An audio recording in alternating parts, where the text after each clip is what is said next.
First, it's a pretty big deal to have a woman become the head of the central bank of the United States. So, the Federal Reserve is our equivalent of a central bank. And there are women heading central banks. The Israelis just appointed a woman.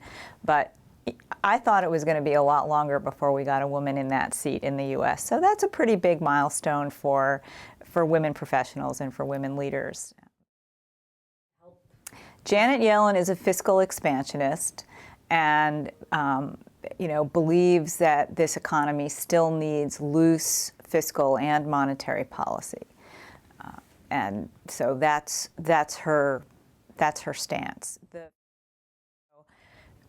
Her first challenge is that she's got Congress in charge of fiscal policy, and nobody seems to be able to get Congress to think about the long term.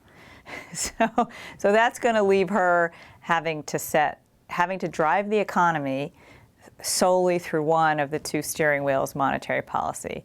And it may be that all she can do is try and counterbalance the non-policy of the other side of the government. So that's a pretty big challenge.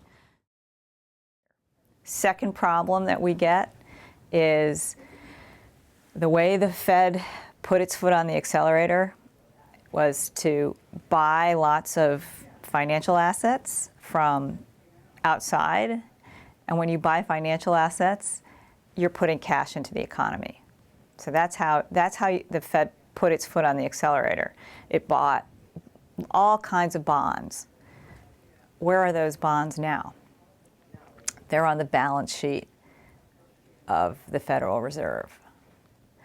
And some of those things are holding their value and will hold their value forever.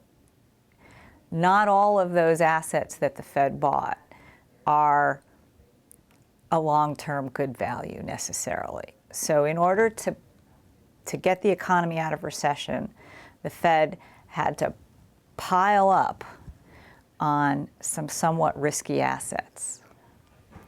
So over the longer term, the challenge that Janet Yellen faces is how to keep the Fed, which is ultimately a bank, perfectly stable.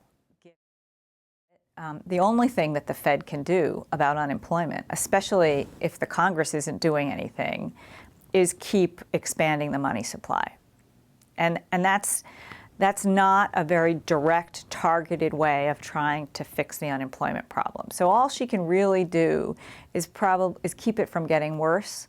There's not a whole lot that she can do to get folks trained for the new economy and solve the unemployment problem. She's got a very, very blunt tool.